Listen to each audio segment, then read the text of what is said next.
Hello everyone, I Kuldeep Sharma welcome you all to today's session of Daily News Analysis where we are going to look at the important news from the Hindu newspaper as well as Indian Express. But before I begin, let's look at the questions and if you have any questions in the comment box. So Devanshi Shekhawat ne pucha, sir, is immunity to army personnel under ASPA still there or is it removed as Google is showing Supreme Court removed it in 2016?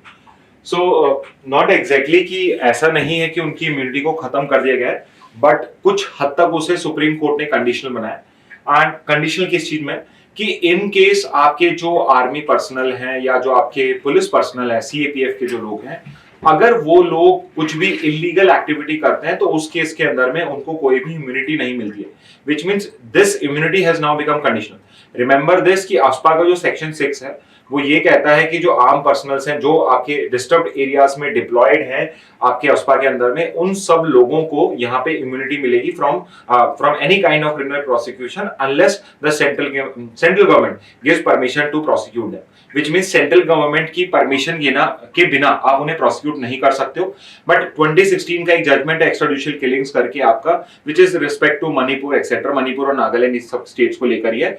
वहां पे supreme court ने judgement दिया कि अगर कोई army personnel extra judicial killing करता है या कुछ भी इलीगल एक्टिविटी में इन्वॉल्व होता है तो वहां पे there is no requirement of any kind of permission from central government. तो यहां पे सिर्फ इस तरीके से उसे कंडीशनल करा गया। इट डज नॉट मीन कि यहां पे इम्यूनिटी है जो खत्म हो गई। So this understanding becomes important for you for legal reasoning also कि अगर ऑस्पा के ऊपर पे लीगल रीजनिंग का क्वेश्चन है तो आपको इन दोनों चीजों में डिफरेंस समझ में आना चाहिए। ओके, नेक्स्ट में पूछा, sir do we need to learn name of जजेस on bench in important supreme court ruling this year like sub classification. तो इस साल आपके कुछ 2-3 इंपॉर्टेंट जजमेंट आए हैं। So usually I don't expect कि सभी क्वेश्चंस आने चाहिए, बट बिकॉज 5 जज बेंचेस होती हैं तो एटलीस्ट मिनिमम 2 चीजें जो आपको पता होनी चाहिए कि उस पर्टिकुलर बेंच को हेड किसने किया था, एंड मोर ओवर अगर किसी ने डाइसेंटिंग ओपिनियन दिया है, मल्टीपल जज ने डाइसेंटिंग ओपिनियन दिया है तो उन्होंने वो जज कौन थे, एंड इफ पॉसिबल कि उन्होंने क्या डाइसेंटिंग ओपिनियन दिया वो भी पढ़ लेना चाहिए specifically for legal reasoning. Because अगर आपका एग्जामिनर आपको क्वेश्चन करना चाहे, आपको जज करना चाहे आपकी करंट लीगल डेवलपमेंट्स में किस टाइप की आपकी अंडरस्टैंडिंग है, तो वहां पे वो डाइसेंटिंग ओपिनियन को प्राइमरी ओपिनियन बना के वहां पे आपसे कोई फैक्ट सिचुएशन पूछ सकता है। तो इस तरीके से आपको वो हेल्पफुल होती है जानने में। ठीक है, सो फॉर एग्जांपल जो आपका सब क्लासिफिकेशन वाला जजमेंट है, वी ऑलरेडी नो, उसका नाम है state of Punjab versus Davinder Singh, and उसके अंदर में इट वाज अ 7 जज बेंच। तो 7 जजों के नाम मैंने लिखे हुए हैं। इफ पॉसिबल अगर आपको याद हो जाए well and good, but at least आप 2 लोगों के नाम जरूर याद रखिएगा। फॉर एग्जांपल किसने इस बेंच को हेड किया था, so it was chief justice of India D Y Chandrachud, और who has given the dissenting opinion? So dissenting opinion has been given by Justice Bela Trivedi. So बेला त्रिवेदी ने यहाँ पे डाइसेंटिंग ओपिनियन दिया था और डीवाई चंद्रचूड़ ने यहाँ पे आपके इस बेंच को हेड किया था। 7 जज बेंच थी, 6:1 रेशियो में जजमेंट आया था। ओके, उसके अलावा एक और इंपॉर्टेंट जजमेंट आया आपका जो डील करता है आपके क्लॉज 6 ऑफ असम अकॉर्ड से, और इस केस का नाम है इन री, section 6A of the citizenship act 1955। अब ये इन री क्यों लिखा हुआ है? री का मतलब होता है यहाँ पे रिव्यू। तो यूजुअली इस टाइप से कोई भी जजमेंट तब स्टार्ट होता है इन री से जब या तो यहाँ पे सुप्रीम कोर्ट खुद से सुओ मोटो एक्शन ले रहा है, तो रिव्यू कर रहा है खुद से अपने जजमेंट को, या किसी पर्टिकुलर टॉपिक के ऊपर डिसीजन ले रहा है, या फिर यहाँ पे प्रेसिडेंट ने रिव्यू मांगा है। उस सिचुएशन में आपका जो केस जजमेंट होता है वो RE या IN इन री सेक्शन 6A के से, इन रिव्यू सेक्शन 6A और द सिटीजनशिप एक्ट 1955। तो इस तरीके से नेमिंग होती है। सो अगेन यहाँ पे 5 जजेस की बेंच थी आपकी। वी नो दिस कि सब ने यहाँ पे 4 जजेस ने यहाँ पे सेम जजमेंट दिया। 4:1 में यहाँ पे ये जजमेंट आया था जिसमें अपहेल्ड करा गया section 6A of citizenship act of 1955। Again judgement या this bench was headed by the chief justice of India D Y Chandrachud. तो दोनों में ये तो याद करना आसानी हो गया। उसके अलावा 4 और जजेस थे आपके, Suryakant, Sundaresh and Manoj Mishra and Justice Pardiwala had given a dissenting opinion. So at least आपको dissenting opinion वाले judges जो हैं वो याद होने चाहिए। Okay, I hope this answers your questions. Next पे योगी बॉय ने तिब्बत जीजैंग बोला जाता है, अरुणाचल प्रदेश को जैंगनम या सदर्न तिब्बत आपका चाइनीज में बोला जाता है। सो ये क्वेश्चन हम पहले कई बार कर चुके हैं, but I keep asking you again again so that you also don't not forget, और आपको ये याद करना भी इजी हो जाए because you are recalling it again and again. तो ये भी सही आंसर है। देवांश ने लिखा है please cover important dams and reverse of India. ठीक है, अगर जरूरत लगी कि डैम्स और रिवर्स को कवर करना चाहिए तो we can do it, but ये समझिए ये स्टैटिक जीके का पोर्शन हो जाता है आपका। सो मैं इसमें आपको अलग से क्या ही पढ़ा दूंगा, although I can provide your list also, उसमें कुछ डिस्कशन कर लेंगे। बट अगर आप क्लैट प्रेप के स्टूडेंट है तो आपके पास में जो स्टैटिक जीके की बुक्स दी हुई है उसमें there is a list of important rivers and dams of India. But majorly जो आपकी बड़ी बड़ी रिवर्स होती है, जैसे गंगा ब्रह्मपुत्र हो गई, आपके साउथ में आपकी Kaveri, Kaveri is a very important river, और गोदावरी रिवर हो जाएगी, आपकी कृष्णा रिवर हो जाएगी, ये थोड़ी इंपॉर्टेंट रिवर्स होती हैं। इनके बारे में थोड़ा डिटेल में आप पढ़ सकते हैं, इनके ट्रिब्यूटरीज का थोड़ा नाम ट्राई कर सकते हैं याद करने का, किन किन स्टेट से ये आपकी किन किन स्टेट से आपकी पास करती हैं। उसके अलावा अगर इनमें कोई डिस्प्यूट है then they become more important. जैसे कावेरी मैं इसलिए ही इंपॉर्टेंट कह रहा हूं बिकॉज वो डिस्प्यूटेड रिवर है बिटवीन टू स्टेट्स। तो अगेन अब मैं आपसे ही क्वेश्चन पूछ लेता हूं कि कावेरी जो रिवर डिस्प्यूट है वो दो नहीं, चार स्टेट्स या चार एंटिटीज के बीच में है। ओके, थोड़ा मैं क्लियर ही करता हूं, 3 स्टेट्स और एक यूटी के बीच में है। वो कौन कौन से हैं? So which are the states and union territory which are party to the Kaveri river dispute in India? तो ये आप इसमें आंसर कर सकते हैं। ठीक है, तो उन रिवर्स को आप कर सकते हैं। इन केस अगर डैम्स और रिवर्स का कुछ न्यूज में इंपॉर्टेंट लगा तो इसको भी हम अलग से कवर कर लेंगे। सर अदिति मिश्रा ने बोला sir please explain El Nino and La Nino. Okay, अभी कमेंट्स के बाद में नेक्स्ट स्लाइड में मैं एल नीनो ला नीनो आपको शॉर्ट में एक्सप्लेन करूंगा। कनिष्क अग्रवाल ने पूछा do we have to do the books of each month of GK mantra for that? So देखिए इसका कोई स्ट्रेट फॉरवर्ड आंसर नहीं है। We try to incorporate all the important books in your GK Mantra. So it is expected कि आप at least जितनी books GK मंत्रा में at least उनको तो आप गो थ्रू करिए। अगेन आई बिलीव यू कि आप भी इंटेलिजेंट पर्सन है, आपने पढ़ाई करी है, so you also get some idea, certain idea कि which are the books which becomes more important for CLAT perspective for elite exam. तो जो बुक्स आपको ज्यादा इंपॉर्टेंट लगती है उन पे आप ज्यादा फोकस कर सकते हैं, जो आपको कम लगती है उनको आप जस्ट रीड कर सकते हैं, उनको प्रायोरिटी में नीचे रख सकते हैं। जैसे लास्ट टाइम जब मैंने आप सबको एक शेड्यूल बताना सिखाया था कि कैसे आप 10-12 दिन में अपनी जीके कवर कर सकते हैं, तो उसमें आप टॉपिक्स को प्रायोरिटाइज करना कर लीजिए। तो आप बुक्स के अंदर में प्रायोरिटाइजेशन कर सकते हैं, या तो P1 रखिए, P3 रखिए, P2 की कैटेगरी ही खत्म कर दीजिए। या तो बुक को आपको अच्छे से पता होनी चाहिए उसका ऑथर कौन है, या फिर आपको सिर्फ उस बुक को रीड करना है, ऊपर से बस बुक का नाम और ऑथर रीड करना है। तो ये दो ही चीजें आपको करनी होंगी उसमें, ठीक है। बट अगेन लास्ट 3-4 महीने की एटलीस्ट 3-4 मंथ्स की, जुलाई onwards, I would say July onward जो बुक सारे कोई इंपॉर्टेंट बुक आपको दिखती है तो उस बुक पे आप ज्यादा फोकस कर सकते हैं। Apart from the books which are current relevant, which are given GK mantra, there are certain books which are written by very great people, like Mahatma Gandhi की बुक्स, आपकी नेल्सन मंडेला से लिखी हुई कोई बुक हो आपकी, तो ये जो बुक्स होती हैं, या फिर कोई नोबेल प्राइज या बुकर प्राइज विनिंग बुक होती है आपकी, ये सब जो बुक्स होती हैं ये भी आपके लिए इंपॉर्टेंट होती है, तो इनको भी आपका करना जरूरी है। ओके, इसके बाद sir please explain how right to privacy is included in article 14 and I think right to privacy in article 19 associated with freedom of speech and expression which also includes right to remain silent. Here silence may be for privacy. Okay, so ये दो questions मैं आपको अभी next slide में answer करता हूँ। तो पहले हम एल नीनो और ला नीना समझ लेते हैं। सो एल नीनो और ला नीना दो आपके ओशनिक आपके यहाँ पे ओशनिक यहाँ पे आपके एक्सपीरियंसेस होते हैं, not experiences but these are oceanic phenomena. El Nino और ला नीना है ये ओशनिक फिनोमिना है आपके। So what exactly is El Nina and La Nina? सो बहुत सिंपल से होता है एल नीना ला नीना कि अगर मैं यहाँ पे मेरा इंडिया ड्रॉ करता हूँ, यहाँ मेरा अफ्रीका ड्रॉ करता हूँ, तो यहाँ मेरा सेंट्रल एशिया हो, यहाँ सॉरी सेंट्रल अमेरिका होगा, और I should say sorry South America होगा। So El Nino is basically कि जो आपका यहाँ पे ईस्टर्न पैसिफिक ओशन है, अगेन आई रिपीट, जो west coast of South America पे आपका ईस्टर्न पैसिफिक ओशन है, इसमें साइंटिस्ट ने ऑब्जर्व करा है कि पीरियोडिकली यहाँ पे टेम्परेचर जो है ओशन का, सी सरफेस टेम्परेचर, ओशन के सरफेस पे जो टेम्परेचर है ये पीरियोडिकली इंक्रीज और डिक्रीज होता रहता है, और ये जो पीरियोडिक डिफरेंस होता है from usual temperature it is very low, 0.5 degree, 1 degree, 2 degree, but because ocean जो होता है it covers a large expense of earth, इस वजह से बिकॉज इतने बड़े मास ऑफ वाटर पे आपका ये चेंज हो रहा है, इस वजह से इट हैज लार्ज इंपैक्ट। तो यहाँ पे कई बार सी सरफेस टेम्परेचर इंक्रीज होता है, कई बार सी सरफेस टेम्परेचर डिक्रीज होता है। तो जब यहाँ पे ईस्टर्न पैसिफिक ओशन में, और यहाँ पे आप सेंट्रल पैसिफिक ओशन में कह सकते हैं, घूम फिर के आपका यहीं पर ही ऑस्ट्रेलिया आ जाएगा और यहीं पर ही आपका साउथ अमेरिका। तो यहीं पर इस पर्टिकुलर ओशन की यहाँ पे बात हो रही है। मैप्स की वजह से हमारा जो परसेप्शन होता है अर्थ का, वो कई बार इस तरीके से प्रॉपर्ली हमें नहीं समझ में आता है, but majorly you can see कि ये पूरा ग्लोब घूम के यहीं पे आपका साउथ अमेरिका आ गया।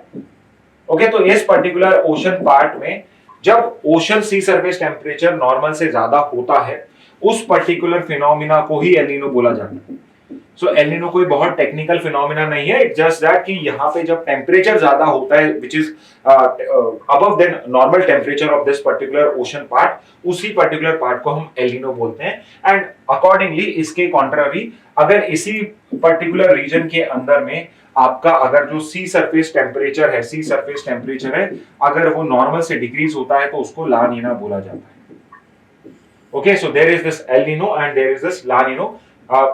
Increase in temperature than usual is El Nino, decrease in temperature than usual sea surface temperature is La Nina. And इसको आप इंडियन मॉनसून से कैसे कनेक्ट कर सकते हो? सिंपली जब भी एल नीनो की सिचुएशन होती है तो आपका मॉनसून जो होता है वो वीक हो जाता है। सो ये सिर्फ इतने से कंसेप्ट पे बेस्ड है कि पूरे अर्थ का जो क्लाइमेट है वो इंटरकनेक्टेड है। तो यहाँ पे अगर कोई टेम्परेचर चेंज होता है, यहाँ पे कोई फिनोमिना में कुछ डिफरेंस एनोमली आती है, कुछ आती है, तो यहाँ पर भी आपके कुछ डिफरेंस क्रिएट हो जाता है। So El Nino is related with weak monsoon and La Nina is related to a strong monsoon. तो जो आपका मॉनसून आ रहा है, अगर ला नीना सिचुएशन है, यहाँ पे जो टेम्परेचर है this is lower than usual, तो यहाँ पे आपकी जो मॉनसून की रेंज होती है ये भी आपकी इंक्रीज हो जाती है। And that's how you can understand El Nino and La Nina. Okay, I hope आपको अदिति एंड आप सबको भी एल नीनो और ला नीना समझ में आ गया होगा। क्रिकेट वाला गेम जो है, जिन्होंने आपसे पूछा है कि right to privacy, so we are already aware कि आपका जो के.एस. पुट्टुस्वामी जजमेंट है, the very famous judgment of K S. Puttaswamy, इसी को ही हम आधार जजमेंट भी बोलते हैं। इस के.एस. पुट्टुस्वामी जजमेंट के अंदर में सुप्रीम कोर्ट ने हेल्ड डाउन करा कि आपका राइट टू प्राइवेसी जो है ये आपका एक फंडामेंटल राइट है। It's a fundamental right under article 21। Moreover in this judgment they also said कि राइट टू प्राइवेसी अगर ब्रीच होता है तो यहाँ पे आर्टिकल 14 और 19 भी ब्रीच होता है। तो यहाँ पे क्रिकेट वाला game, I request you all कि आपका जो एक्चुअल नेम है प्लीज आप उसी से ही कमेंट करिए, सो इससे कम्युनिकेशन बेटर हो पाता है। सो आर्टिकल 21 जो है राइट टू प्राइवेसी जो है उसको फंडामेंटल राइट करें। इट्स वेरी इजी कि भाई लाइफ के लिए प्राइवेसी, आपको प्राइवेट लाइफ होना चाहिए आपका, this is very important part of your life also. तो ये आर्टिकल 21 का राइट है।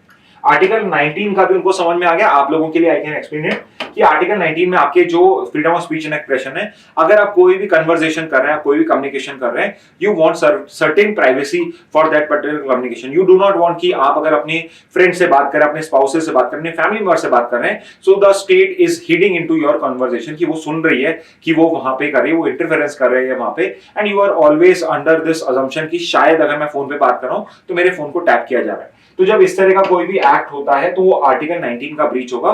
इसलिए वी कैन से कि right to privacy is also part of freedom of speech and expression under article 19।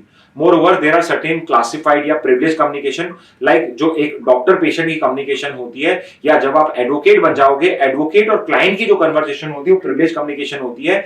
वो वो सब भी आपके freedom of speech and expression के अंदर प्रोटेक्टेड होते हैं, और वो राइट टू प्राइवेट कम्युनिकेशन में आते हैं, तो वो सभी आर्टिकल 19 के अंदर प्रोटेक्ट होते हैं। And how does your right to privacy becomes important for Article 14?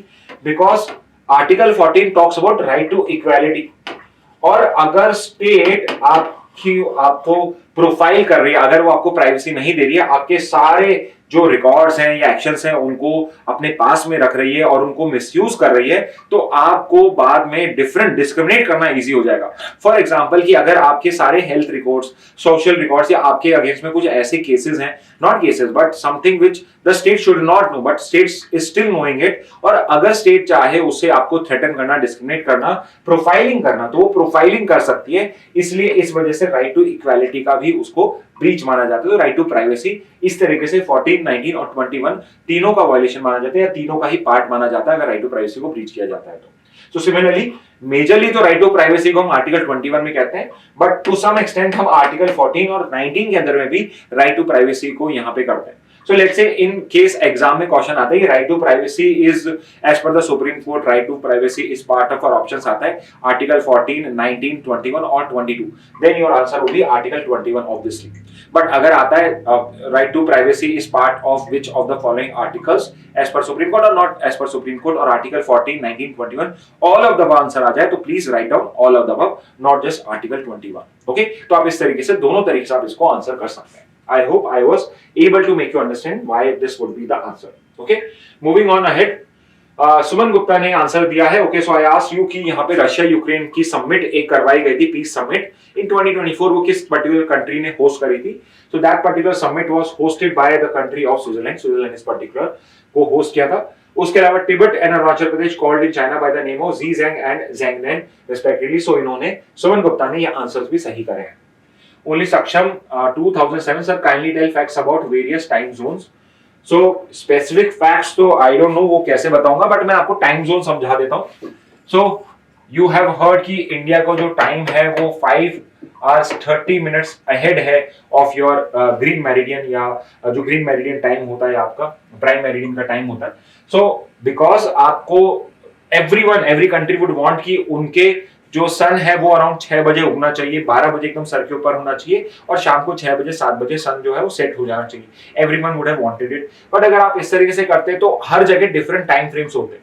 तो we needed a common time frame for all of the world, so that हम एक दूसरे से कोऑर्डिनेट कर सकें कि किस तरीके से। फॉर एग्जांपल लेट्स से अगर मैं भी यहाँ पे 6 बजे अपना सनराइज कर रहा हूँ और यूएस में भी सनराइज 6 बजे ही हो रहा है, तो हाउ वुड वी कोऑर्डिनेट कि हम कैसे पता पड़ेगा कि हम दोनों में टाइम गैप क्या है? लेट्स से अगर मुझे यूएस के पर्सन के साथ मीटिंग को शेड्यूल करना है, so how would I tell them कि आप अपने टाइम पे करिए, कैसे करिए? तो यहाँ पे कोऑर्डिनेशन करने के लिए हमने कोऑर्डिनेटेड टाइम किया है, जिसको हम यूनिवर्सल कोऑर्डिनेटेड टाइम भी बोलते हैं या यूटीसी बोलते हैं। ओके, तो इसके लिए हमने क्या करा, तो आपके 1700 के अंदर में भी डिसाइडेड कि हमें टाइम जोन्स क्रिएट करने पड़ेंगे। सो इसलिए मैंने लॉन्गिट्यूडली अर्थ को यहाँ पे 24 जोन्स के अंदर में डिवाइड करा।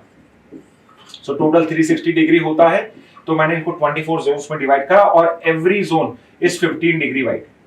सो हर जोन के बीच में ऐसे 15 डिग्री का गैप होता है, और 15 डिग्री मैंने इसलिए चूज करा है बिकॉज 15 डिग्री का जो डिफरेंस है it is around 1 hour. So you can see कि यहाँ पे अगर मैंने इसको 0 डिग्री मान लिया, तो नेक्स्ट वुड बी, इधर से देखूंगा तो 15 डिग्री, ऐसे इस तरह से करते करते मैंने ऐसे 180 डिग्री पूरे 12 जोन्स मेरे इस साइड में और 12 जोन्स मेरे इस पर्टिकुलर 0 डिग्री के लेफ्ट में आते हैं, ठीक है। और 0 डिग्री यहाँ हो गया, और इसके अपोजिट में ही आपका 180 डिग्री हो जाता है, जिसको हम बोलते हैं इंटरनेशनल डेट लाइन, और इस 0 डिग्री को हम बोलते हैं प्राइम मेरिडियन, ठीक है। और यहां से अगर आप ईस्ट में मूव करते हो तो आपका जो आर होता है वो ऐड होता जाता है, which means these are ahead of the time zone. अगर आप प्राइम मेरिडियन से लेफ्ट में जाते हो तो आपका टाइम यहाँ पे सबट्रैक्ट हो जाता है, यानी they are behind time zone, ठीक है। तो इस तरीके से यहाँ पे तो आपका जो दिन है यहाँ से स्टार्ट होगा, that's why we call Japan as the land of the rising sun, और धीरे धीरे जो आपका टाइम होता है उस तरीके से आता है, और प्राइम मेरिडियन 0 डिग्री पे आके वी एक्सपेक्ट कि ये आपका यूनिवर्सल टाइम होगा। So we coordinate all the time जो 24 आपने टाइम जोन्स क्रिएट कर रहे हैं at a distance of 15 degree, उन सब में 1 आवर का डिफरेंस होता है, और अकॉर्डिंगली पूरा जो दिन होता है ये स्टार्ट होता है from I would say 180 degree from left side, और यहां से लेके पूरा 180 डिग्री से राइट साइड में जाके आपका पूरा एक दिन खत्म होता है, ठीक है। तो इस तरीके से आप इसको समझ सकते हैं कि किस तरीके से आपका टाइम जोन्स को डिवाइड किया जाता है। एंड यू शुड नो कि आपका जो इंडिया का टाइम है वो जो प्राइम मेरिडियन है, जो आपकी ग्रीनविच, इसको ग्रीनविच टाइम भी बोलते हैं, इसीलिए जो ग्रीनविच में आपने डिसाइड करा है 0 डिग्री को, और उसके अपोजिट में आपकी इंटरनेशनल डेट लाइन है जब 180 डिग्री बनता है, तो यहाँ पे सिमिलरली आपका 5 hours 30 minutes के ऊपर पे होता है 23.5 डिग्री के ऊपर पे ये आपका prime meridian, not prime meridian, आपकी इंडिया की मेरिडियन आ जाती है। More what I want to ask you कि इंडिया में जो 5 डिग्री 30 डिग्री का टाइम है ये हमने किस पर्टिकुलर सिटी के अकॉर्डिंगली एडजस्ट किया हुआ है, ओके, किस सिटी के अकॉर्डिंगली एडजस्ट करा है। More is there any other country जो सेम ये पर्टिकुलर टाइम जोन फॉलो करती है जो आपका इंडिया का टाइम जोन है? कौन सी ऐसी कंट्री है जो इस पर्टिकुलर जोन्स को, कौन सी ऐसी कंट्रीज हैं जो इस पर्टिकुलर टाइम जोन्स को फॉलो करती हैं? ओके, तो ये एक आंसर भी आप यहाँ पे कर सकते हो। पूर्व बंसल ने आंसर्स किए, peace summit hosted by Switzerland, Tibet का ज़ीज़ेंग, अरुणाचल का ज़ेंगनेन।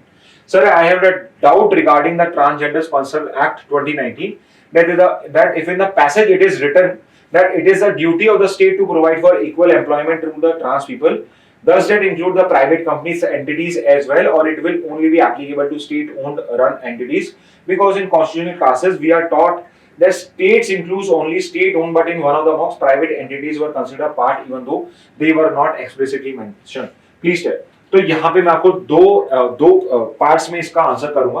पहला जो कॉन्स्टिट्यूशनल फ्रेमवर्क है so yes you are right कि आर्टिकल 14 या कहीं पर भी जो आपके फंडामेंटल राइट्स होते हैं they are enforceable against state only, state जो आपके आर्टिकल 12 में डिफाइन है। But you should know this कि आपके सुप्रीम कोर्ट ने कई टेस्ट लेट डाउन करे हैं जिसके थ्रू जो प्राइवेट बॉडीज होती हैं वो भी स्टेट की डेफिनेशन में आ सकते हैं। लेट्स से कि कोई ऐसी पर्टिकुलर बॉडी है जो स्टेट के डेफिनेशन में नहीं आती, it is not a state, it is a totally private body. और अगर कोई प्राइवेट बॉडी है, लेट्स से कोई ट्रांसजेंडर यहाँ पे अपना कोई इंटरव्यू देने जाता है और वहां पे वो पर्टिकुलर जो कंपनी है, प्राइवेट कंपनी जो है, जो स्टेट की डेफिनेशन में नहीं है, this totally a private company, supreme court में केस हो और उसने स्टेट नहीं माना। अब यहाँ पे कोई ट्रांसजेंडर पर्सन अप्लाई करता है और यहाँ पे वो जो पर्टिकुलर कंपनी उस ट्रांसजेंडर पर्सन को जॉब नहीं देती है, प्रोबेबली बिकॉज वो डिस्क्रिमिनेट करें, they do not want a transgender person. तो क्या ट्रांसजेंडर पर्सन इस पर्टिकुलर केस में सुप्रीम कोर्ट या हाई कोर्ट जा सकता है 32(2)(26) में for breach of fundamental rights? My answer would be no. The simple reason be कि वो स्टेट की डेफिनेशन में नहीं आता है। And if you will read article 14 and specifically 15 या 16, यू वुड सी कि यहाँ पे यूजुअली जो आपके एम्प्लॉयमेंट की जब आती है तो प्राइवेट एम्प्लॉयमेंट के अंदर में इस टाइप के डिस्क्रिमिनेशन के लिए कोई पर्टिकुलर कॉन्स्टिट्यूशनल प्रोविजन नहीं है। आर्टिकल 16 है जो स्पेसिफिकली एम्प्लॉयमेंट से डील करता है, बट वो सिर्फ और सिर्फ पब्लिक एम्प्लॉयमेंट से डील करता है। So moreover try to understand article 14 में भी जो आपका राइट टू इक्वालिटी दिया हुआ है वो भी, ऑल्दो वहां पे स्टेट वर्ड यूज नहीं है, बट वहां पर भी जो मेन उसका परसेप्शन है या उसका मेन इंटरप्रिटेशन है वो बेसिकली स्टेट से ही डील करता है। सो इस पर्टिकुलर केस में जो सेकंड पार्ट है आपका आंसर का कि इस पर्टिकुलर केस के अंदर में जो ट्रांसजेंडर पर्सन है क्या उसके पास में कोई रेमेडी है? So yes, there is a remedy for the transgender person and which is not a constitutional remedy but a legal remedy. और ये जो लीगल रेमेडी आपको प्रोवाइडेड है ये आपको ट्रांसजेंडर एक्ट जो 2019 है उसके अंदर में प्रोवाइडेड है। So there is no constitutional remedy to that transgender person, but he or she has or it has a, जो भी आई एम नॉट श्योर कि प्रोनाउन क्या यूज होगा, सो ही और शी जो भी है उनको यहाँ पे ट्रांसजेंडर एक्ट के अंदर में they have a remedy against that private person और that private company, because transgender act 2019 है ये प्रोहिबिट करता है discrimination to transgenders in employment. So अगर किसी ट्रांसजेंडर के साथ आपके ट्रांसजेंडर के साथ कहीं पे आपके इस तरीके से डिस्क्रिमिनेशन हो रहा है तो वो बेसिकली ट्रांसजेंडर एक्ट के अंदर प्रोहिबिटेड, तो yes there would be a legal remedy, but sorry to say but there would not be any constitutional remedy. But again remember this, passage पे बहुत डिपेंड करता है, हो सकता है पैसेज के अंदर में आपको सिचुएशन जो रियल नहीं है उस हिसाब से हो, because you try to understand कि ये बहुत इवॉल्विंग फील्ड है कि ट्रांसजेंडर्स को हम 14 में 16 में प्राइवेट एम्प्लॉयमेंट के अंदर में भी हम कॉन्स्टिट्यूशन के अंदर में कुछ प्रोटेक्शन दे सकते हैं नहीं दे सकते। तो यहाँ पे जो मेरा आंसर हो जाएगा वो डिपेंड करेगा कि पैसेज में मुझे क्या लॉ दिया गया, but as of now you can have this particular explanation.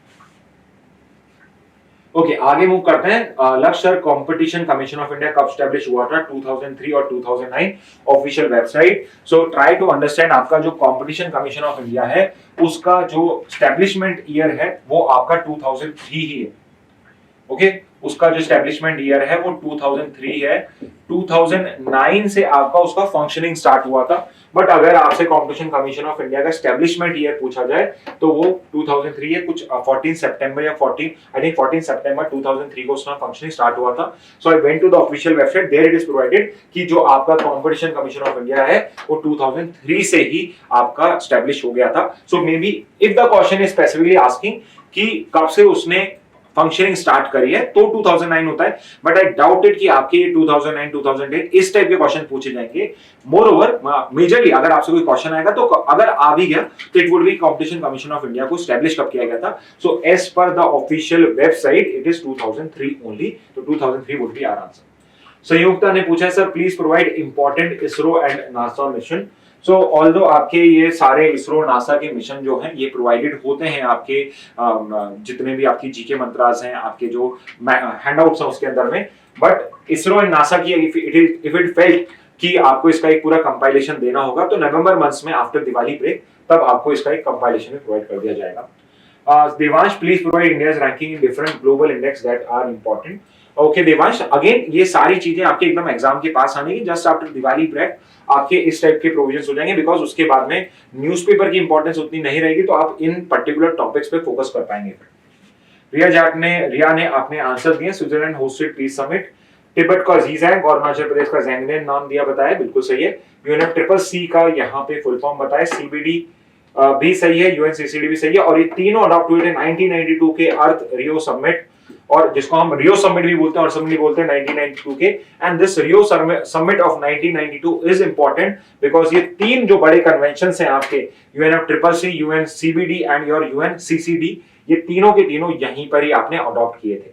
Okay, cricket वाले ने भी इन दोनों के नाम सही दिए हैं और ये ऑप्शन भी सही है, India did not sign it. So yes, this is also true. India ने जो स्विट्जरलैंड के अंदर में पीस समिट हुई थी और बाद में उन्होंने एक डिक्लेरेशन जो पास किया था उसको इंडिया ने साइन करने से मना कर दिया। ओके, सो ये आपके कमेंट बॉक्स हो गया। सो अब हम आज के न्यूज़पेपर पे मूव करते हैं। ओके, सो स्टिल जो फ्रंट पेज न्यूज आपकी सबसे इंपॉर्टेंट न्यूज चल रही है वो है रिगार्डिंग योर इंडिया चाइना का, okay sorry, that is regarding India China का यहाँ पे जो डिसएंगेजमेंट हो रहा है उसको लेके कि अब क्या अपडेट्स आ रही हैं। सो यहाँ पे थोड़े सा फैक्चुअल अपडेट्स हैं, बट आपके 21 या 22 के एग्जाम के अंदर में चाइना का गलवान वैली क्लैश आया था इंडिया चाइना का, और उसके अंदर में बहुत सारे फैक्चुअल क्वेश्चन आए थे। सो लेट्स से कि अगर इस टाइप का क्वेश्चन आता है तो फैक्चुअल क्वेश्चन क्या बनता है। तो यू शुड नो कि जो पर्टिकुलर एग्रीमेंट हुआ है इसमें कौन से आपके मेजर पॉइंट्स हैं जहां पे आपने इस पर्टिकुलर एग्रीमेंट को साइन करा है। सो दो इंपॉर्टेंट प्लेसेस तो जो लद्दाख में है वो है डेपसांग एंड डेमचौक। डेपसांग एंड डेमचौक है जहां पे आपका डिसएंगेजमेंट आपने बिगिन कर दिया। These both places are in eastern Ladakh, eastern Ladakh में है ये। If you will look at 22 of October का अगर आप न्यूज एनालिसिस देखेंगे वहां पे हमने इसको बहुत डिटेल में डिस्कस करा है, इसलिए I am not again discussing in detail, but the update is कि देपसांग और डेमचौक दो ऐसे प्लेन एरियाज हैं आपके ईस्टर्न लद्दाख में जहां पे हमने डिसएंगेजमेंट करा है। And the other reason is आपका Yangtse which is in Arunachal Pradesh. So Tawang district के अंदर में यांगसी में वहां पे आपकी जो चाइनीज पेट्रोलिंग उसको अलाउ नहीं किया जाता था, तो वहां पर भी आपको अब अलाउ किया जाएगा। ओके, तो यांगसी अरुणाचल प्रदेश। तो यहां से एक क्वेश्चन जो मेरा आपके लिए है, so this would be the third question for today, which is कि इंडियाज लार्जेस्ट बुद्धिस्ट मोनेस्ट्री कहां पे है।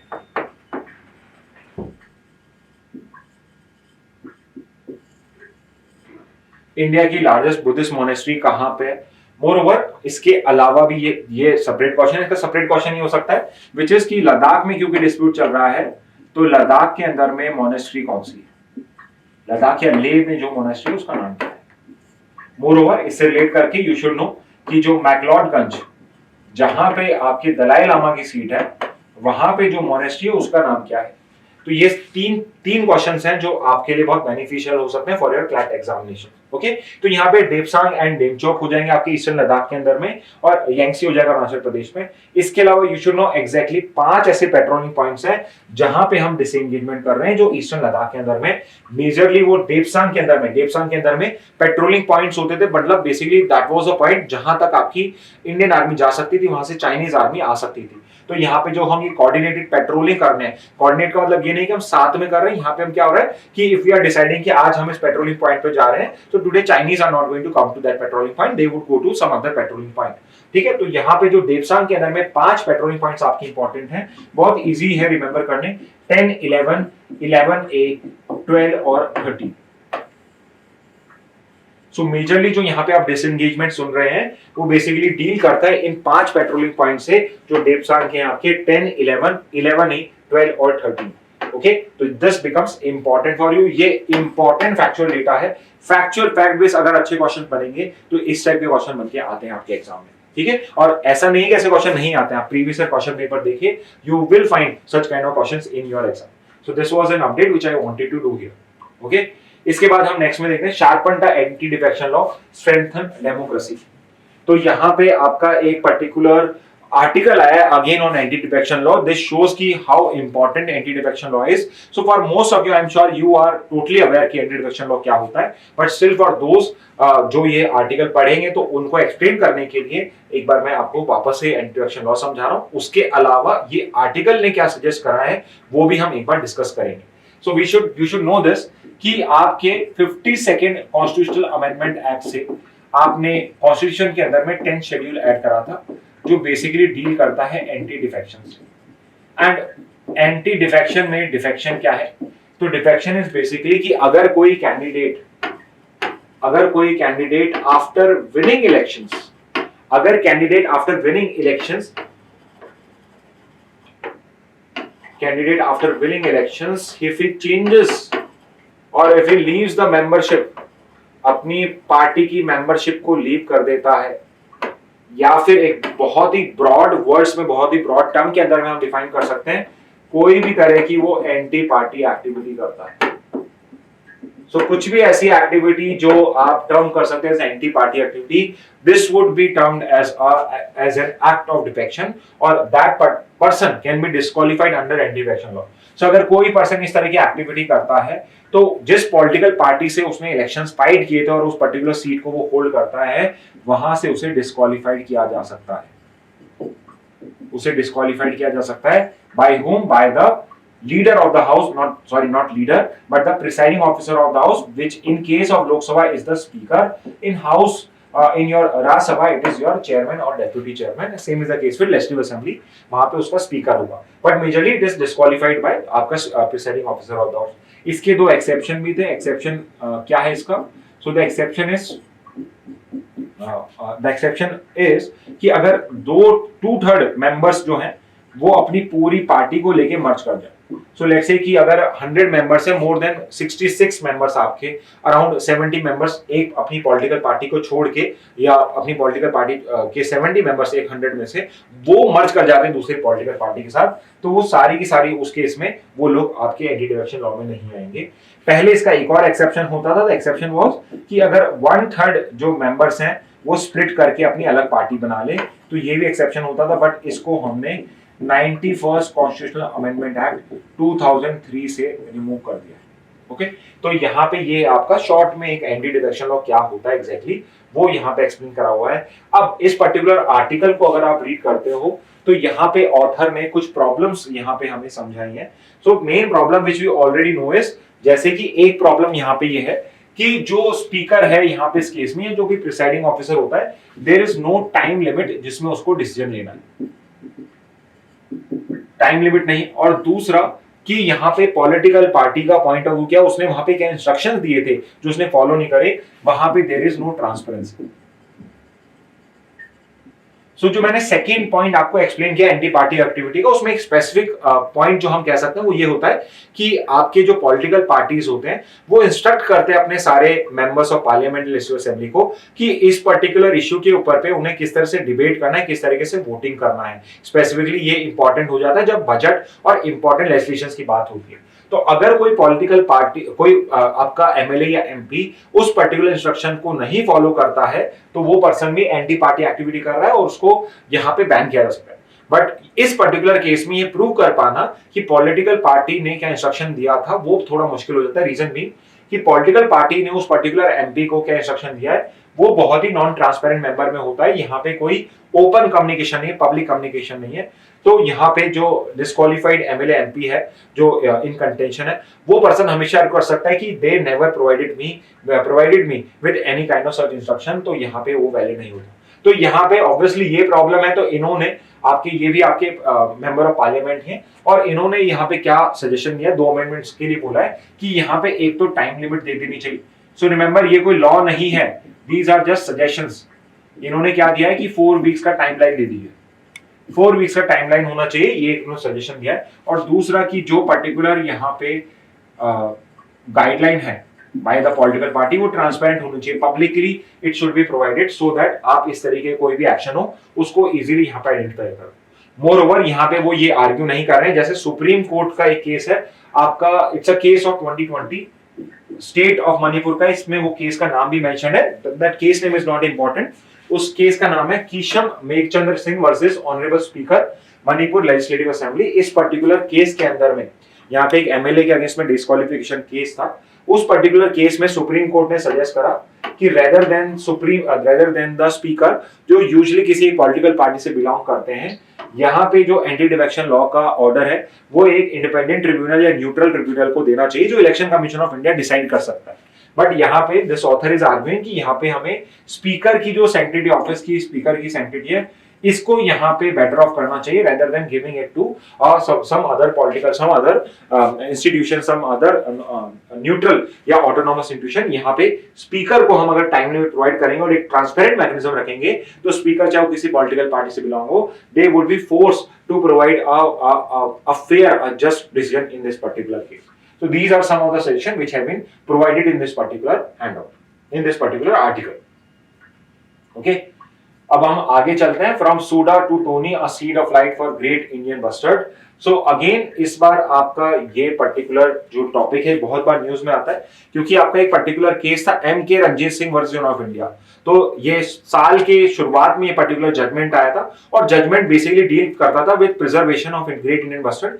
बट सुप्रीम कोर्ट ने इस पर्टिकुलर केस में एक नया फंडामेंटल राइट यहाँ पे हमें इजाद कर दिया, एक नया फंडामेंटल राइट यहाँ पे इंक्लूड कर दिया आर्टिकल 21 में, विच वॉज की right of protection against adverse effects of climate change is part of your fundamental right। तो यहाँ पे एक नया फंडामेंटल राइट आपने ऐड करा है।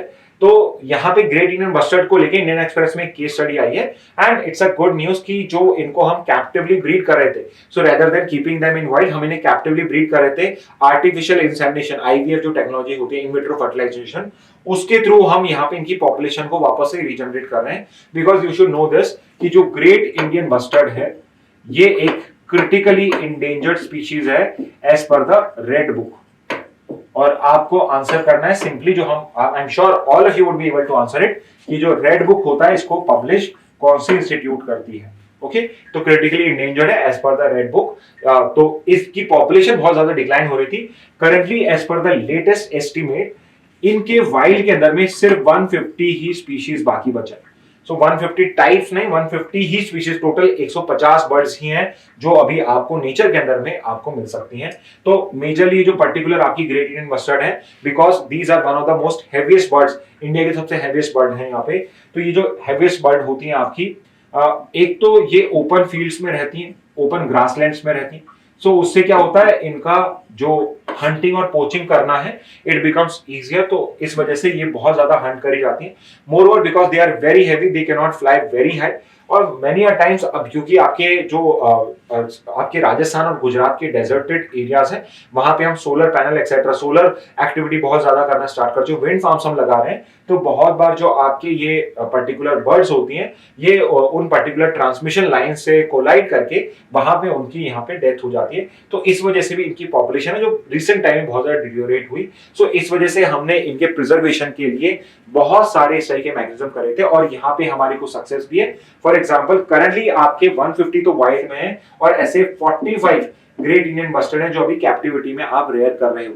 सो वेरी सून ये जो आपके कैप्टिवली ब्रीडेड आपके ये जो ग्रेट इंडियन बस्टर्ड है इनको भी आप वाइल्ड के अंदर में इनकॉर्पोरेट कर दोगे, सूनर और लेटर हम इसकी पॉपुलेशन में ट्राई करेंगे रिकवर करने। तो यहाँ पे ये पर्टिकुलर उसी के लेकर एक केस स्टडी आई हुई है कि किस तरीके से यहाँ पे वो इन पर्टिकुलर जो पॉपुलेशन इसको कैसे रिवाइव करने की ट्राई करें। So again a very basic question for all of you all कि जो ग्रेट इंडियन बस्टर्ड है ये किस पर्टिकुलर स्टेट का एनिमल, स्टेट एनिमल है। It is the state animal of which particular state, और उस स्टेट एनिमल में इसका इंडिजिनस नाम या लोकल नेम क्या है इसका ग्रेट इंडियन बस्टर्ड का। ओके, सो ये आप यहाँ पे आंसर कर सकते हैं। आगे चलते हैं, नेक्स्ट न्यूज है the right to die with dignity. तो यहाँ पे आपकी जो ministry of health and family welfare है उसने लिविंग विल और पैसिव यूथेनेशिया के लिए यहाँ पे आपको कुछ गाइडलाइंस प्रोवाइड कर रही है कि जो पैसिव यूथेनेशिया होता है in case a particular person और a particular patient is in a permanent vegetative state, which means he cannot be revived back, he cannot again have a normal life and now he is just like a vegetable। तो उस particular case में अगर वो किसी artificial life support पे है तो आप उसका लाइफ सपोर्ट जो है वो रिमूव कर सकते हैं। ये आपका सुप्रीम कोर्ट का जजमेंट है। इसी पर्टिकुलर चीज को हम पैसिव यूथेनेशिया कहते हैं। तो ये जो पर्टिकुलर चीज है ये आपके 2011 में अरुणा शानबॉग केस के अंदर में सुप्रीम कोर्ट ने अलाउ कर दी थी कि passive euthanasia allow, but what is not allowed, active euthanasia not allow. And what is active euthanasia कि यहाँ पे either the person is not exactly in a permanent vegetative state, there is a possible of revival of that person, और secondary यहाँ पे जो particular person है वो artificial life support पे नहीं है या just by removing the artificial life support that person is not going to die, but you have to actively do a particular act, for example poison a particular person या do something some other activity to kill that particular person। तो यहाँ पे इस type के जो acts होते हैं वो इंडिया के अंदर में अलाउड नहीं है। बट 2011 में अरुणा शानबॉग केस है जिसके अंदर में पैसिव इनिशियल ऑफर। इसके बाद 2018 में एक और इंपॉर्टेंट केस आता है विच इज कॉमन कॉज और registered society versus union of India 2018। यहाँ पे ये पर्टिकुलर जो ऑर्गेनाइजेशन है एन एनजीओ, यहाँ पे सुप्रीम कोर्ट से डिमांड करती है कि there should be option to write a living will. And what exactly is a living will? तो living will is basically when you are fully conscious, when you are fully conscious, fully able bodied and you are perfectly in a mental capacity to make a specific decision, यहाँ पे आप अपनी will बना सकते हो, will या वसीयत बना सकते हो। Living will is basically a will जहां पे आप ये डिसाइड करते हो कि इन केस फ्यूचर में फॉर सम रीजन और दी अदर अगर आप पीवीएस परमानेंट वेजिटेटिव स्टेट में जाते हो, so what kind of treatment you want, whether you agree that there should be a provision for passive euthanasia or do you want your treatment should continue irrespective of whether you are on permanent vegetative state or not. And if you want, इस particular case में आप यहाँ पे अपने nominees भी declare कर सकते हो कि in case of your permanent vegetative state, who are the two people who are going to take this particular, not one people, but there would be two people, those should be your related peoples. आपसे related people होने चाहिए जो ये particular decision ले सकते हैं। Basically वो person जिनको आप बोलोगे surrogate decision makers. So these are the people जो आपके बिहाफ पे डिसीजन ले सकते हैं। तो सरोगेट, दो सरोगेट डिसीजन मेकर्स को आप यहाँ पे मिनिमम आपको यहाँ पे नॉमिनेट करना पड़ेगा। वो लोग आपके बिहाफ पे डिसीजन मेकिंग ले सकते हैं और ये पर्टिकुलर डिसीजन तभी वैलिड होगा जो आपने लिविंग विल साइन करी है वो एक एग्जीक्यूटर के फ्रंट में साइन होनी चाहिए, दो विटनेस होने चाहिए और नोटेरी के ऊपर पे नोटराइज होनी चाहिए, दो विटनेस और नोटराइज होनी चाहिए, तो ये लिविंग विल भी आपकी वैलिड होगी। सो 2018 के अंदर में जो आपने प्रोसीजर या आपके सुप्रीम कोर्ट ने जो प्रोसीजर दिया था ये थोड़ा सा कॉम्प्लिकेटेड ज्यादा था। इसके अंदर में एक लिविंग विल बनाने के इतने ज्यादा स्टेप्स लेने पड़ रहे थे आपको, ये तो मैंने बहुत सिंपल से बता दिया बट बहुत ज्यादा स्टेप्स थे। तो 23 के अंदर में लास्ट ईयर वापस से ये पर्टिकुलर जजमेंट को रिव्यू किया जाता है और यहाँ पे जो प्रोसीजर है उसको सिंप्लीफाई किया जाता है।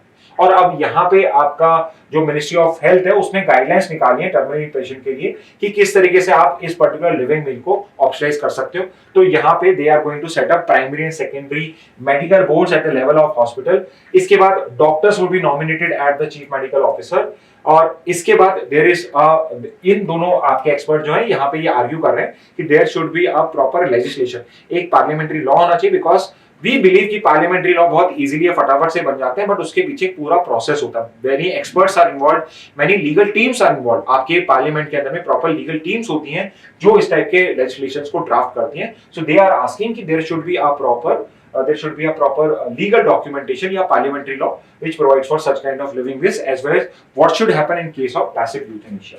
Okay, तो यहाँ पे these are the kind of articles which are a very good read for your CLAT and ALET examinations. Okay, तो यहाँ पे आप इसको कर सकते हैं। इसके बाद supreme court examine plea to do away with VIP treatment in temples. So this is something which I also personally feel कि स्पेसिफिकली अगर आप किसी हिंदू टेम्पल में जाते हैं एंड वहां पे यू ऑब्जर्व दैट कि अगर आपके पास में पैसा ज्यादा, if you can pay temple administration या temple trust, you can break away from the line and you can have a early darshan as compared to the other people who are in that particular line and those are not more privileged or not as privileged as you are.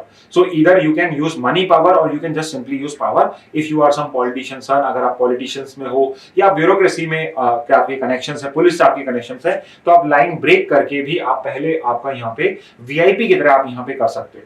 तो ये particular case में तो आप money power और जो आपका political power या some kind of power है जिसको आप मसल पावर है जिसको आप इनफॉर्मली यूज करते हो, but you would observe in many temples there are now formal ways जिससे आप VIP ट्रीटमेंट ले सकते हो। For example, if you will go to any temple in India, I can say this now, मतलब I'm making an assumption, but I can say कि जितने भी major temples हैं वहां सब पे आपका ये VIP ट्रीटमेंट वाला सिस्टम है जो रन किया जाता है। तो यहाँ पे एक पर्टिकुलर सुप्रीम कोर्ट में पेटिशन है और सुप्रीम कोर्ट इस पर्टिकुलर पेटिशन को हियर करेगा एंड आई होप कि यहाँ पे जो ये वीआईपी ट्रीटमेंट है टेम्पल्स के अंदर में वो एंड हो, बिकॉज यहाँ पे ये हमारे रिलीजन को प्रमोट नहीं करता है, उल्टा उसके अंदर में एक उसकी डेफिशिएंसी शो करता है कि आई बिलीव कि गॉड के सामने हर कोई इक्वल नहीं होता है। If you are richer then some other person then you would get preference in the temple of God also. तो यहाँ पे इस टाइप की सिचुएशंस होती हैं, these are not beneficial for our society also. यहाँ पे हम कोई क्लास या एलिटिस्ट सिस्टम स्टैब्लिश कर चुके हैं जिसमें वीआईपी को आप अलग ट्रीटमेंट देते हो। ठीक है। तो यहाँ पे सुप्रीम कोर्ट में एक पेटिशन आई हुई है और सुप्रीम कोर्ट यहाँ पे इस पर्टिकुलर पेटिशन से डील कर रहा है कि क्या सुप्रीम कोर्ट को यहाँ पे ऑर्डर दे सकता है क्या कि वीआईपी ट्रीटमेंट जो कैंपस में चलता है, बिकॉज ये जिस एडमिनिस्ट्रेशन का भी पार्ट हो जाता है, क्या उसके अंदर में इंटरफेरेंस कर सकता है। तो यहाँ पे इस पेटिशनर ने आर्ग्यू करा है कि जो वीआईपी ट्रीटमेंट होता है, this is violative of your article 14, this is violative of your article 15, this is violative of your article 21, this is violative of your article 25. Okay, सो 14 और 15 में टॉक्स अबाउट इक्वालिटी। आपको obviously equal treatment है यहाँ VIP के अंदर में। We can see कि economic status के बेसिस पे हम यहाँ पर आपका डिस्क्रिमिनेशन कर रहे हैं। आर्टिकल 15 के अंदर में तो prohibition of discrimination not on economic grounds, but somewhat इसको अगर हम उसमें भी जस्टिफाई कर पाए तो शायद 15 के अंदर में हम जस्टिफाई कर जाएंगे कि आप एक्सेस पे आप यहाँ पे डिस्क्रिमिनेट कर रहे हैं। आर्टिकल 21 जो मेरा राइट टू लाइफ है वो भी यहाँ पे, बिकॉज मुझे डिग्निफाइड उस सेम लेवल ऑफ डिग्निटी नहीं मिल रही है जो एक वीआईपी पर्सन को मिल रही है, तो मैं वहां पर भी इस चीज को आर्ग्यू कर सकता हूं। और आर्टिकल 25 फ्रीडम ऑफ रिलीजन जो है उसमें मेरा जो प्रैक्टिस करने का राइट है वो यहाँ पे लिमिट हो रहा है ऑन सम वीआईपी ट्रीटमेंट और सम इकोनॉमिक ग्राउंड्स। तो यहाँ पे आपका अभी पेटिशन चल रहा है। आई होप कि ये जजमेंट बहुत जल्दी से आए सो दैट कि हमें इस टाइप के ट्रीटमेंट से भी छुटकारा मिले, which is because this is also not good for our image of India as well as not good for our image of our religion also. Okay, तो यहाँ पे ये प्रॉब्लम जो है it's a very common problem and I hope Supreme Court gives a positive judgement in this particular case. Okay, next news पे move करते हैं। Modi discusses Gaza Ukraine conflict with German chancellor. तो जर्मन चांसलर हैं अभी आपके Olaf Scholtz. तो ये अभी तो हमारे लिए सिर्फ वन लाइनर ही है, बिकॉज यहाँ पे कुछ ऐसी बड़ी अपडेट नहीं है अपार्ट फ्रॉम कि आपके जर्मनी ने और भी जो वर्क वीजास होते हैं, अगर लोग जर्मनी में, इंडियन लोग जर्मनी में काम करना जाना चाहें तो उनके लिए हमने जो नंबर ऑफ वर्क वीजास होते हैं उनका नंबर इंक्रीज करें। उसके अलावा अभी इनके क्या एग्रीमेंट्स होते हैं, डील्स होते हैं, वो आज के न्यूज़पेपर में तो नहीं है। Very soon they are going to have a meeting today, so may be in tomorrow's newspaper, day after tomorrow's newspaper, all of this information would be provided. तो ओलाफ स्कोल्स हैं जो अभी जर्मन के chancellor हैं। So remember this कि Germany के अंदर में जैसे इंडिया में प्राइम मिनिस्टर होता है, वहां पे आप चांसलर अपॉइंट करते हो। तो जो जर्मन चांसलर होता है just like the prime minister, he is as important as the prime minister and Olaf Scholz is the current chancellor of Germany. तो यहाँ पे it's only a one liner for us right now. Okay, next news पे आते हैं। Centre to relaunch mission to preserve ancient manuscripts. तो again ये भी एक वन लाइनर की तरह ही मैंने आपके लिए यहाँ पे इनकॉर्पोरेट करा है, क्योंकि आपका एक नेशनल मिशन फॉर मैन्युस्क्रिप्ट्स है, एनएनएम, जो आपका एस्टैब्लिश्ड हुआ था 2003 में। और जब इसको एस्टैब्लिश किया गया था तब आपकी ministry of culture and tourism एक सिंगल मिनिस्ट्री होती थी, ना कि दो डिफरेंट मिनिस्ट्री। बट अब इसको वापस से रिवाइव करा जा रहा है by ministry of culture. So your national manuscript mission is a mission under Ministry of Culture, जो आपका 2003 में establish हुआ था। और यहाँ पे NMM को एक autonomous body बनाया जाएगा। This would be an autonomous body. This would be an autonomous body। और यहाँ पे इसका काम क्या होगा? मेजरली मैन्युस्क्रिप्ट जो होती हैं उनको प्रिजर्व करना, और हम बेसिकली प्रिजर्व कैसे कर रहे हैं तो उनकी कॉपीज क्रिएट करेंगे and moreover we are going to create digital copies of it, so that इसको हम इजीली प्रिजर्व कर सकें और डिस्ट्रीब्यूट भी इजीली कर सकें, बिकॉज मैन्युस्क्रिप्ट्स को हैंडल करना इट इज वेरी टफ। तो इस वजह से आपका प्रिजर्वेशन जो है वो भी पॉसिबल हो पाएगा और डिजिटल इसकी कॉपीज बनाने से हम इसको डिस्ट्रीब्यूट भी इजीली कर सकते हैं। So this is a small update regarding a national mission for manuscript. इसके अलावा एक और आपका एक अपडेट आया है इन योर स्पेस सेक्टर कि यहाँ पे जो आपका भारतीय अंतरिक्ष स्टेशन है, भारतीय अंतरिक्ष station, I hope you are aware कि इस भारतीय अंतरिक्ष स्टेशन जो हमारा बस है, इस बस को हम कब लॉन्च करने वाले हैं। सो इसका टाइमलाइन तो 28 से 2035 का है, which is majorly it is expected कि 2035 में इंडिया would become probably, अगर अभी दो ही कंट्रीज बना पाए तो India would probably the third country right now जिसका एक खुद का इंटरनेशनल स्पेस स्टेशन की तरह एक भारतीय अंतरिक्ष स्टेशन होगा। तो यहाँ पे इसरो और डिपार्टमेंट ऑफ बायोटेक्नोलॉजी जो है इन दोनों ने एक एग्रीमेंट साइन करा है, जिसके अंदर में जो ये पर्टिकुलर भारतीय अंतरिक्ष स्टेशन है, अपार्ट फ्रॉम इट इससे पहले हम गगनयान लॉन्च करने वाले हैं। तो गगनयान और इससे पहले हमारे कुछ अनक्रूड मिशन है, तो ये हमारा पहला क्रूड मिशन होगा कि हम मैन को, तो इसरो खुद अपनी या इंडिया अपने खुद का जो रिसर्च ऑर्गेनाइजेशन है इसरो, वो आपके जो मैन है उनको आपके नॉट ऑन मून बट आपके स्पेस में भी सेंड करेगा। उसके अलावा इससे पहले हम कुछ अनक्रूड मिशन करेंगे। इन सब मिशंस के अंदर में जो आपके एस्ट्रोनॉट्स होंगे या आपके जो ये पर्टिकुलर मिशंस होंगे, इसके अंदर में हम यहाँ पे बायोटेक्नोलॉजी के एक्सपेरिमेंट या बायोलॉजिकल एक्सपेरिमेंट्स करेंगे। फॉर एग्जाम्पल की वेटलेस सिचुएशन के अंदर में, जीरो ग्रेविटी के अंदर में कैसे हमारी बॉडी बिहेव करती है, कैसे एल्गाई ग्रो करता है, किस टाइप के एल्गाई को हम कन्वर्ट कर सकते हैं इनटू फ्यूल फॉर फ्यूचर और फर्दर स्पेस मिशंस, उन सबको लेके यहाँ पे इसरो और डीबीटी ने यहाँ पे एग्रीमेंट साइन किया, जिससे हम बायोटेक्नोलॉजी से रिलेटेड यहाँ पे एग्रीमेंट कर सके। इसी से रिलेटेड आपका एक और प्रोग्राम है bio E3, which is basically आपका biotechnology for economy, environment and employment. तो ये पर्टिकुलर पॉलिसी लॉन्च करी है, जिसके थ्रू ही हम यहां पर भी इस चीज को प्रमोट करने की ट्राई कर रहे हैं। ओके,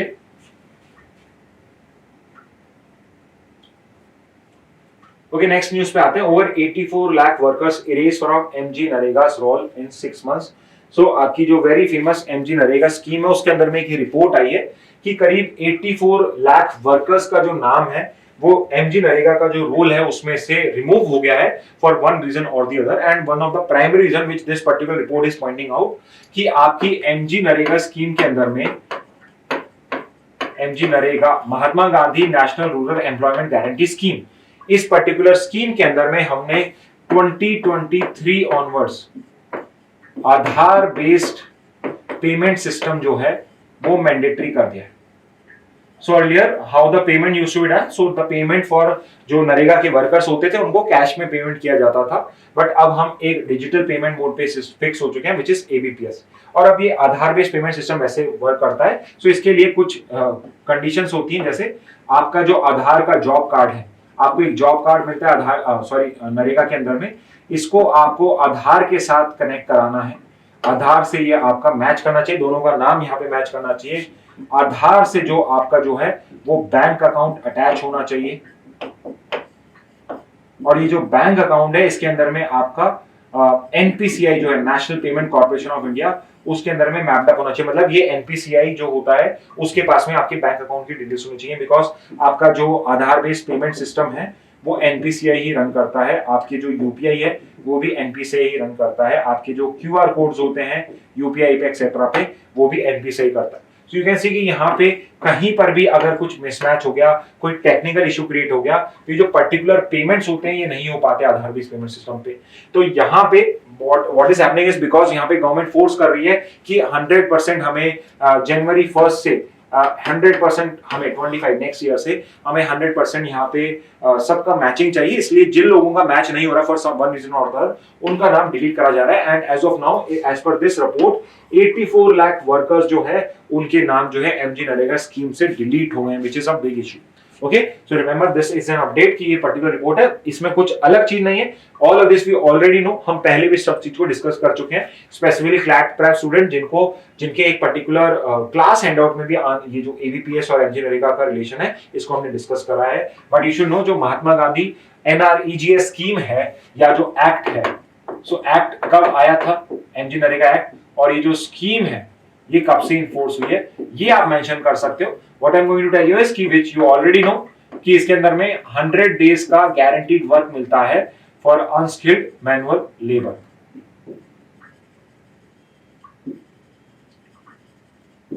ओके, 100 डेज का अगर आप अनस्किल्ड मैनुअल लेबर करने के लिए रेडी हैं तो आपको 100 डेज का गारंटीड वर्क मिलेगा। ठीक है, इसके अलावा what you have to answer is कि इसका एमजी नरेगा एक्ट कब आया था, और ये बेसिकली स्कीम या इसका इंप्लीमेंटेशन एक्ट का कब से स्टार्ट होता है। Okay, so student, with this we are done for the news headlines for today. So I know there are very less news, और आज के न्यूज़पेपर में इतनी इंपॉर्टेंट न्यूज नहीं थी। That's why I thought कि एक दो एडिटोरियल भी हम यहाँ पे डिस्कस कर लेते हैं। So आज के न्यूज़पेपर से इतना ही है। आपको अगर कोई डाउट है, कोई फीडबैक है, तो आप कमेंट बॉक्स में हमें मेंशन कर सकते हैं। I try to answer all of your question. In case I am not able to answer it, I'll try to do it in some later MIT session. And otherwise, sorry if I'm not able to take your question. But you keep writing to us. जहां पर भी होगा possible होगा, we are going to answer it. And this is the last which I am going to talk to you अभी तो। और that's it from my side. Thank you and have a very nice day.